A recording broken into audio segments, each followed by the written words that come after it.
Hi and welcome to my channel. I just want to say a welcome to my new subscribers and my regular OG subscribers as well, because I really appreciate the support that you guys give me by subscribing and liking and commenting, those sort of things like they say. I really do appreciate it because it does help the channel to grow, and it also helps me to tap into your energies so that I can get the information that you're needing out to you. Yeah, so I really want to say that I really do appreciate your support in that way. Now, also, I want to mention that it's still, what would I call it, relevant with the other video that I do with the month ahead astrology, the astrological highlights video. If you're new, you might not know about it, where I cover certain dates and aspects that are happening through the month, and how that might actually play out in life, how it might play out for us and how we can work with those energies. And I've got specific dates I've picked out all the way up till the end of July, so it's still worth taking a look at, and you'll find the link to that video in the description box below this video. So let's jump in, Libra risers, and see what we've got for July, for the rest of July, we might say, for you guys. 9th house, the Sagittarius house. So that's in Gemini, communication with the wider world. Eros. Okay. Now that Eros is an asteroid. It can be powerful, creative energy. It can be sexual energy. It's very fiery, very passionate. It may not be about sex, but we'll see what else is going on. 3rd house. Wait a second, that's the opposite. Oh, that's right, because you have opposites, don't you, with your chart? Yeah, so you've got Gemini here, and then you've got Sag here. So Sag in the Gemini house and Gemini in the Sag. So there's a lot of expansive communication in some passionate, creative way. And we've got Gemini again. Oh, dang. Okay. Gemini's the 9th. Lots of communication. A whole lot of... You didn't get... Oh, Juno. Ah. Okay. Juno's another asteroid. This, for some of you, could be about a relationship with a Sag or a Gemini. Now, there's no moon card, so I can't see straight up if it's positive or negative yet. But Juno asks us, or sort of nudges us, kind of, not very gently, but nudges us to ask ourselves 2 different questions. One being, are we giving and receiving in equal amounts? Libra may be giving more, but yeah, are you receiving what you're giving? Is it pretty close to equal?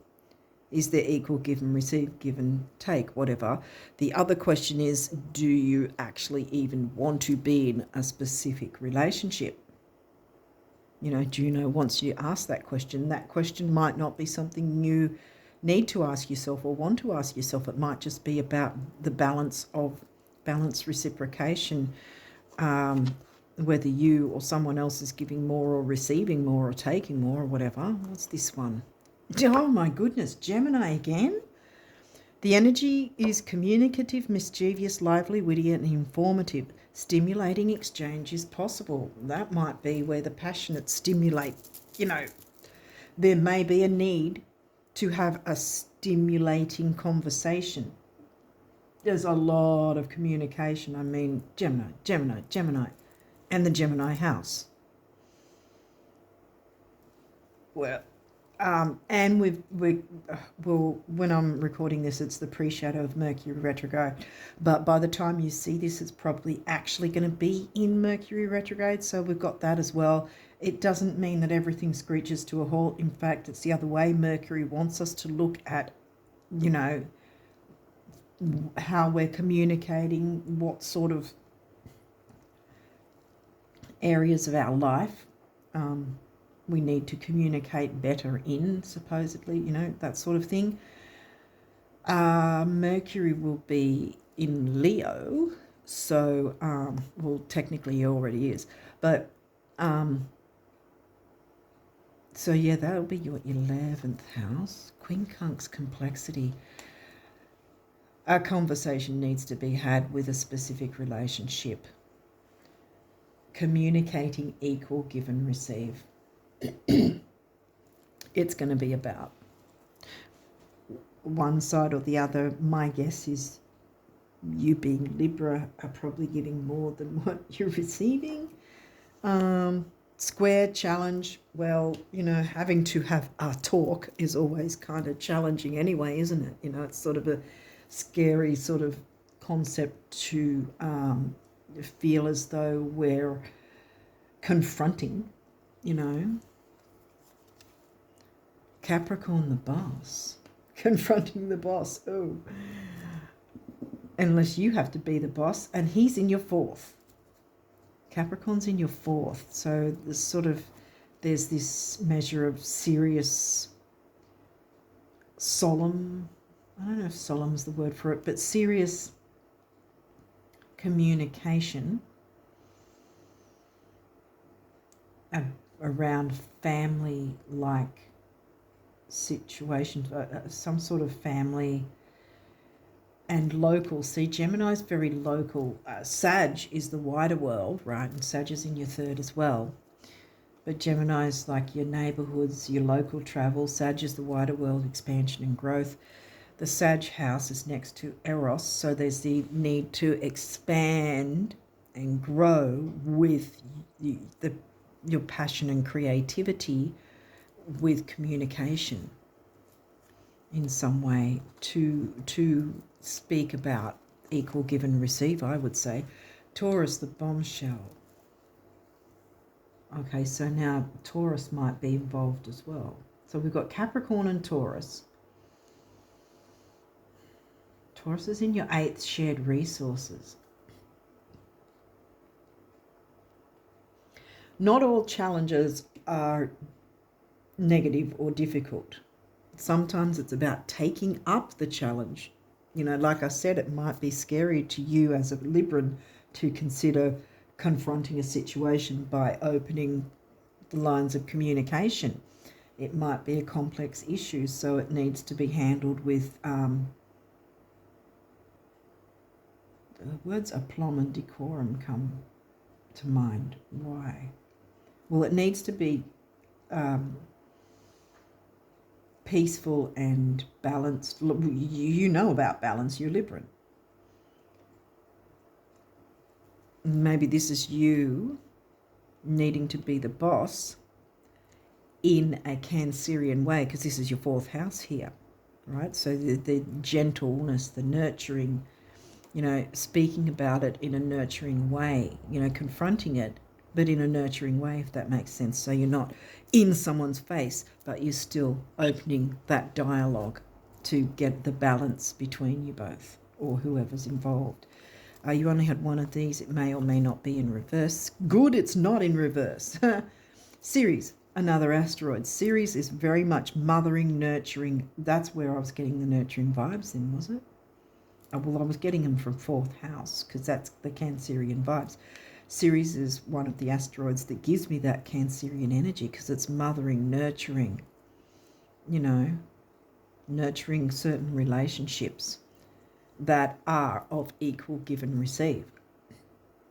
And sometimes the relationship needs nurturing by confronting complex issues and opening the lines of communication, opening dialogue, opening a conversation around certain things to clarify things, to you know, gain perspective from both sides to bring into a healthy form of creativity, passion, that sort of thing, back into the relationship if that's what's needed. Taking up the challenge of becoming the boss and bringing in the nurturing energies by communicating and being courageous enough to address complex issues, and whether or not there's equal give and receive. That seems to be what you guys are needing to look at for July at this point. Whether or not that involves a Taurus, Capricorn, Gemini or Sag, they're the signs that have come through, or all four, or any and all of those. It may be more than one person. Gemini is very chatty and usually likes to communicate with a lot of people, so there may be more than one other person involved. We've already got through the astrology cards. You didn't get that many this time. Spiritual career. There's your heart chakra. Spiritual career. That might be also what's going on. The boss. They're taking up the challenge to become a boss with nurturing your career in some way. Having a family-like energy vibe to a certain career choice. And that might be what needs to be communicated with too, and working out a way where there's equal give and receive, where you can be passionate about your career or spiritual career, where you want to nurture others in some way. 7, the mind and creativity. 8, money, stability and strength. 7 and 8 is 6, temporary opportunity and focus, detail and dignity. I don't know if you heard that, but that was a confirmation. Oh, there it is again. So yeah, pride. You've got your base chakra here. So that's stability and security again, material, and it's also grounding, being grounded while you're looking at all this. And yeah, so because with Mercury retrograde, it's not about screeching to a halt, but being peaceful and gentle with communication with yourself and others is going to get you ahead, and Mercury will work with you with that. Because that's where things can unravel if you're, if one or the other is in not such a good mood to communicate. Well, then take a step back and deal with it like a little bit later, when it's a better time, when that person has calmed down or whatever. Number 1 is personal power. Number 9 is big beginnings, big endings. Having pride in your nurturing work that can be part of a spiritual career for you. Maybe that's what's needing to be, as I touched on before. That seemed to be confirmed with the outside vehicle noise, about that it might have something to do with nurturing of others, your spiritual career. 4, perseverance. Persevere with this, yes. And be the boss with your creative endeavours. 4 is the number of the builder, and green is another heart chakra colour. So it's what's close to your heart, what you're passionate about. You might feel that it's a complex situation in terms of who will think what, in terms of your family, if they're going to be okay with it, or maybe if you fear how other people will receive you when you start this business or service, somehow running something to do with nurturing anyway. It might be product or service, business, whatever.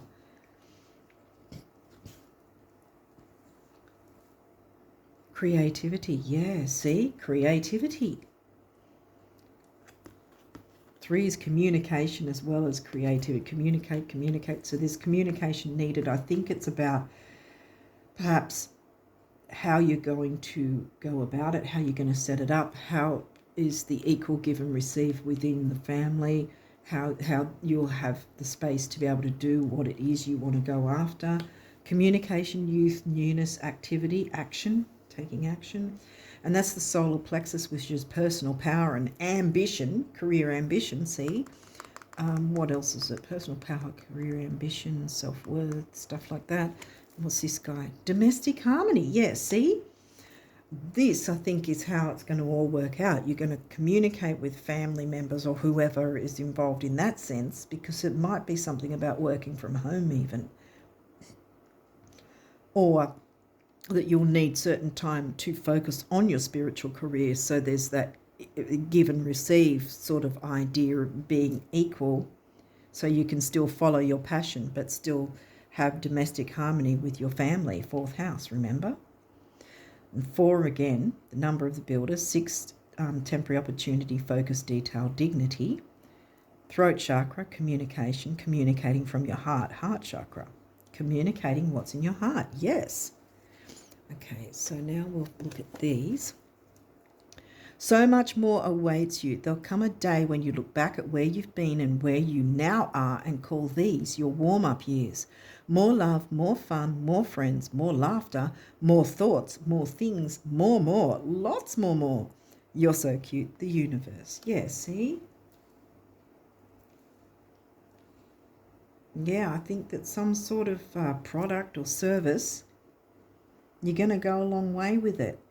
But you need to communicate an equal give and receive with perhaps your time, or it might even be about, I'm not really getting the financial side, although the Taurus came through. Shared resources, yeah. Well, shared resources with your family. How you'll be able to balance that out in an equal way so that you can go after your spiritual career while still looking after the family, well, and them looking after you. Or it could be the spiritual career bringing money into the family, supporting the family that way as well. Or the family supporting you to start this career. Maybe there's some sort of initial startup funds that's needed so you can bring in more later.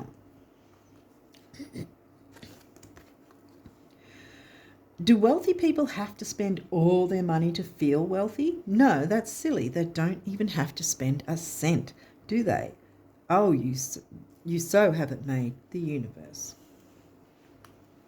Hopefully the camera's got all these, because sometimes it cuts things off. I think I'll move these across, actually.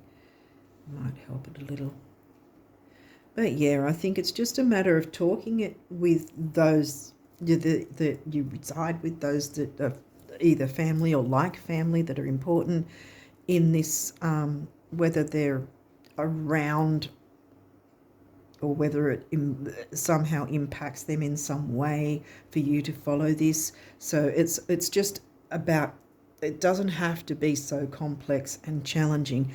But I think that the complexity and the challenge is more about your internal feelings about having to confront and open the lines of communication, open the dialogue about it, talking about, hey, this is my passion I want to go for. How do we balance this out? How do we work it out equally so I can follow my passions while not encroaching on the family, but having the family support me and me support the family kind of thing as well, in a healthy way, in a balanced way. Libra, you like balance, nurturing, mothering, gentleness with your family and with your spiritual career, because it's right next to that too. Okay. Behold, a new day with rainbows, sunshine and blue skies, new players, rebounds and recoveries, abundance, health and harmony, just like you've been picturing them, right? Please tell me you've been picturing them. It takes so little, the universe, yes. Picture abundance and harmony. Domestic harmony, there you go. Wow, yeah. And abundance. domestic harmony and abundance and health, everything. It's all here ready to go for you, Libra. Great. Fantastic. The trick with spending money lies in knowing with every fibre of your being that it will return, and so it must, as if on wings, the universe. Yes.